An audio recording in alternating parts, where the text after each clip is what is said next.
des échanges avec des investisseurs. C'est le suivi du sommet qui a eu lieu l'année passée, lors du sommet UK Africa Investment Energy. Les deux chefs de l'État, si vous vous souvenez, se sont rencontrés, ils ont parlé de relations bilatérales. Au même moment, il y a un grand travail qui a été fait par le ministère de l'Industrie, le ministère des Télécommunications et surtout l'implication de FPI pour certains projets avec la TDA Bank et Afrexim Bank. Ces projets concernent la route entre les deux Kasaï, Kasaï central et Mbujimaï. Il y a aussi un projet qui va se réaliser au niveau de Chaba avec SNEL et la société El Swedi. Et il y a aussi surtout le projet de navigabilité sur le fleuve Congo. C'est cela d'ailleurs qui justifie ma présence ici. Le point important, c'est la signature des contrats, évalués plus ou moins de 400 millions de dollars, et aussi la signature de protocoles d'accord entre les génies militaires égyptiens avec notre génie militaire qui sera représenté par le ministère de l'Industrie pour rendre le fleuve du Congo navigable. Donc c'est un travail qui a déjà été fait au niveau d'exploration en RDC. Vous vous souvenez qu'il y a des mois nous avons reçu la mission égyptienne militaire qui est intéressée par les chefs de l'État. Donc je pourrais dire que c'est une forme de concrétisation de certains projets d'infrastructure. Nous sommes là pour la signature d'un contrat entre la société Benia et la société SCPT. Donc qui est notre opérateur public, et il s'agit de la construction de 16 000 km de backbone qui devrait augmenter la connectivité de la RDC à l'Internet.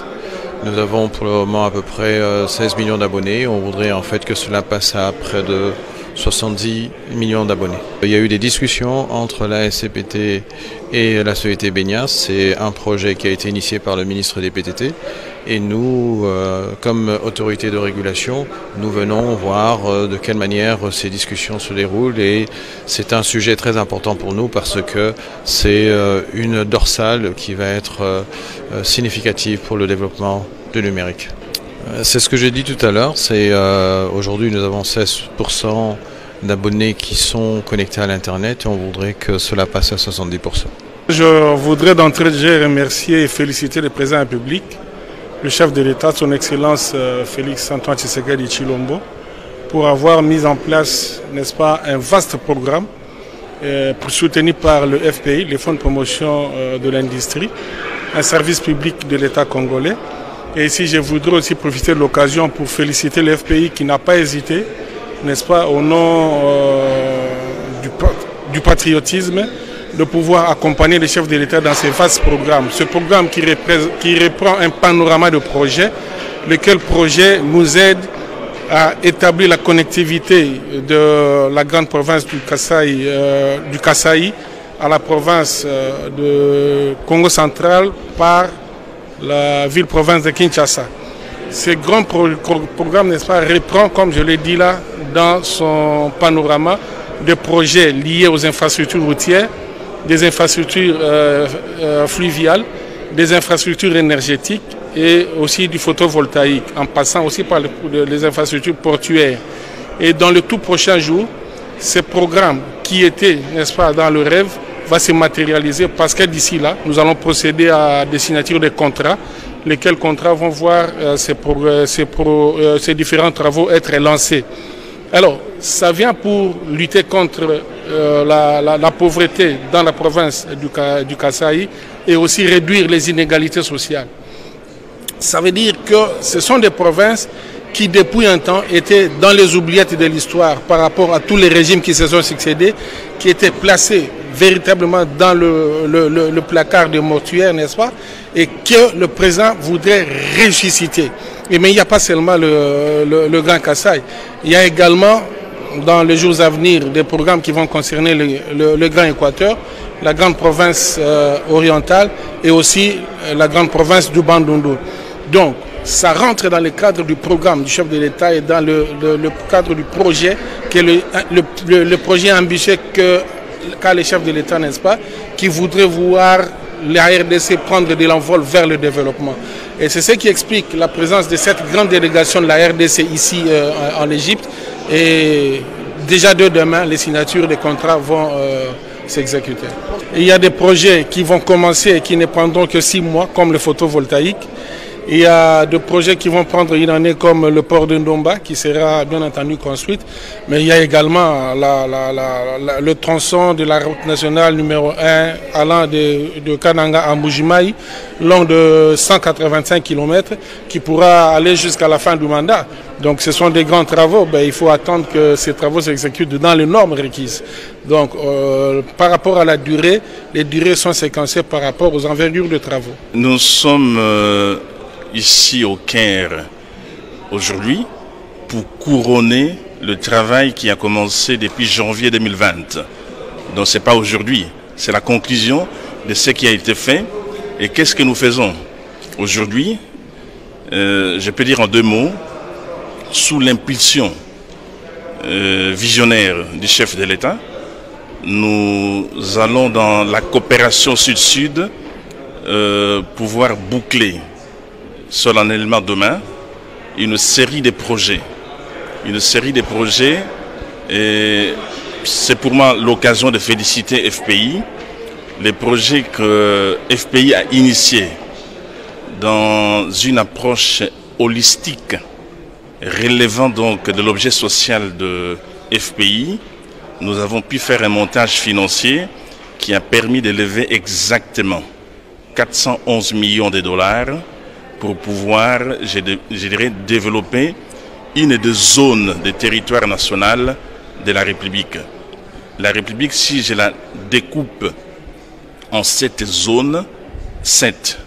Donc la première zone, c'est la zone Grand Kasaï. Et faites les calculs de 411 millions de dollars sur le Grand Kasaï, sur des projets intégrateurs et industrialisants et structurants, ça permettrait la zone Grand Kasaï de se connecter sur toutes les voies de communication, d'avoir de l'eau et de l'énergie pour développer le Grand Kasaï. Nous allons dupliquer, je dirais, le même concept à travers les 6 autres zones de la République. Ainsi, toutes les zones seront interconnectées. C'est le début du commencement, je dirais, du développement du territoire national. Les études sont faites. Le plus difficile dans un projet de développement, ce sont les études. Et quand vous avez des projets bien ficelés avec des études, donc des projets bancables, c'est très facile de lever des fonds dans la mesure où ces projets, une fois qu'on exploite, l'exploitation de ces projets vont générer des ressources pour pouvoir rembourser des emprunts consentis. Alors très concrètement, je peux dire sans me tromper, d'ici le 1er mars, on sera en mesure de dérouler les projets parce que, étant prêt, le contrat qu'on signera demain, le 2 février, la banque a donné son accord pour lever des fonds, le temps de mettre tout en place et dérouler tout ce qu'il faut dérouler pour que les équipes descendent sur le terrain. Vous voyez, la zone Grand Kasaï, c'est une zone enclavée.